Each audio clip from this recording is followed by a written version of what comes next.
Hello દોસ્તો, જય માતાજી, જય બાબારી। આપણા દિમાગના અંદર કોઈ કન્ટેન્ટ નહીં। અત્યારે હાલ તો મારા દિમાગના અંદર કોઈ કન્ટેન્ટ નહીં, પણ હા, મારા હૃદયના અંદર એક ઈચ્છા જાગી છે।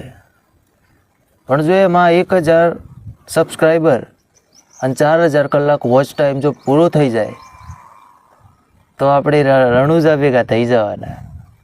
અલગધણીના દરબારમાં જવાની ઈચ્છા ફૂલ જાગી છે। આમ 1000 સબસ્ક્રાઈબર અને 4000 કલાક વોચ ટાઈમ કરવાની જવાબદારી તમારી। આ વિડીયો મેં બસ એના માટે જ બનાવ્યો છે, કારણ કે આમાં કોઈ દિમાગના અંદર કન્ટેન્ટ રહ્યું નહીં મારા। આમ રણુજા જઈને આવું અને જો દિમાગ ખુલ્લું થાય, હૃદયના તાર ખુલી જાય તો ખરું યાર। બાકી આપણે ઇન્સ્ટાગ્રામના અંદર ફોલોવર્સ તો 1 લાખની આસપાસ છે, બાકી યુટ્યુબના અંદર કશું નહીં। જય બાબારી।